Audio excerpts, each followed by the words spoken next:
হাতির হামলার ঘটনা ঘটল গ্রামের রেশন দোকান সহ একাধিক বাড়িতে। মাঝরাত্রে ঘটনাটি ঘটে পুরুলিয়ার আরশা থানার নুনিয়া গ্রামে। গ্রামের বাসিন্দাদের দাবি, একটি হাতি গ্রামের প্রথমে একটি বাড়িতে হামলা চালায়, তারপরেই খাবারের খোঁজে রেশন দোকানে হামলা চালিয়ে গ্রাহকদের রাখা রেশন সামগ্রী খায় ও নষ্ট করে।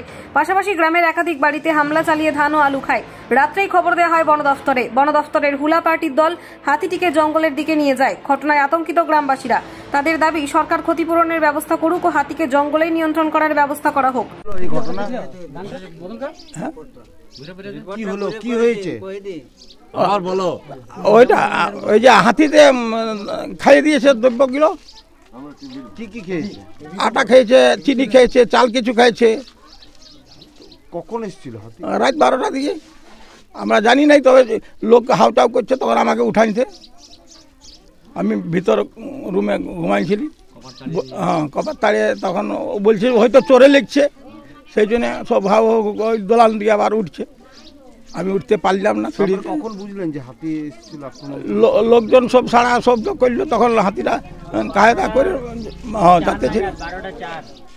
ওই যে 12টা ছিল, এই ছেলেগুলা সব জানা। তারপরে সকাল উঠে কি দেখলেন? এই সব ভাঙা ভাঙি সব দেখলি সব। হ্যাঁ, রাত্রিতে দেখা হয়েছে। তারপর এসেছিল তো ফরেস্টার এসেছিল নাকি?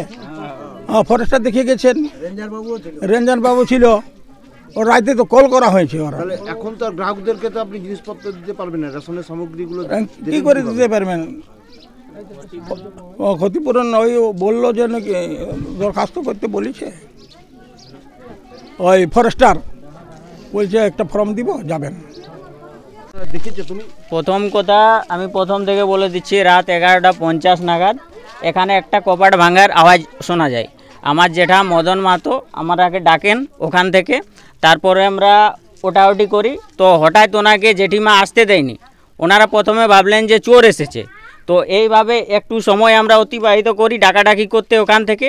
তো এখান থেকে হাতিটা খাচ্ছিল প্রথমে, আর এখান থেকে খেয়ে নিয়ে ওইখানে গেল। ওইখানে যখন ছিল আমরা ডাকাডাকি করতে এখান থেকে বেরিয়ে এলাম, তারপরে দেখছি ওখানে হাতিটা ধান খাচ্ছে। আমরা পেছনটা দেখি হাতিটার, পুরো সামনের দিকটা দেখতে পাইনি, পুরো লম্বা আছে। আমরা যতজন পরিবারে ছিলাম প্রায় 10 থেকে 12 জন। তৎক্ষণাৎ আমি হাতিটা দেখা মাত্র উপরে ছাদে উঠি, আর আমাদের গ্রামের সিভিক অজিত প্রসাদ মাহাতোকে আমি ফোন করি যে দাদা এরকম ব্যাপার, হাতি চলে আসছে, তুমি ফরেস্টে অফিসে খবর দাও। দাদা তৎক্ষণাৎ ব্যবস্থা নেই এবং ওই অফিসে ফোন করে অফিস থেকে ওসি আসে, তারপর রেঞ্জার আসে, তারপরে ওনারা এসে ফটো টটো করেন, তারপরে ওদিকে যান তাড়ানোর জন্য গ্রামের দিকে। তো প্রথমে হাতিটা এসেছিল ওই দিকে এসে ওই পাল্টন মাহাতোর ঘরের ওই দিক থেকে এসে এদিকে এসেছিল।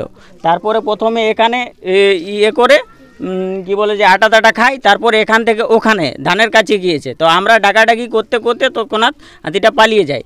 তারপরে গিয়ে ওই ফটিক পরামনিকের দোকানে ইয়ে করে আলুর বস্তা। কতটা আতঙ্কে রয়েছে তোমরা? আমরা অনেকে আতঙ্কে স্যার। আমরা এই ধরুন 12টা নাগাদ যদি গ্রামের মধ্যে দিয়ে যায়, আমাদের হাঁটা চলার একটা তো অসুবিধা হবেই। আমরা অনেক আতঙ্কে থাকবো। ধরুন 12টা 1টার সময় আমরা কেউ আবার নির্ভয়ে আসতে পারবো না, কখন কি হয়ে যেতে পারে, কখন কি আসতে পারে। তো এই জন্যে আমাদের প্রশাসনের কাছে অনুরোধ, যাতে এই ব্যাপারে একটু সচেতন হন, হাতিটাকে যাতে দ্রুত কোনো জঙ্গলে পাঠানো হয়, ফরেস্ট যেখানে সংরক্ষণ করা হয় সেখানে। কি নাম? আতঙ্কটা আর বলে বোঝাতে পারবো না, ওটা মাপ নাই আমাদের আতঙ্কের। যে কোনো মুহূর্তে আমাদের বিপদ হতে পারে, যে কোনো মুহূর্তে, রাত্রে চারদিকে অন্ধকার, যে কোনো সময় বিপদ হতে পারে। এবং আমরা কি বলবো, প্রশাসনের কাছে চাইবো যে যেন একটু ব্যবস্থা নেই আর কি। এর বেশি তো আর আমাদের কিছু নাই বলার। ঠিক আছে। Bureau report, Bengal views.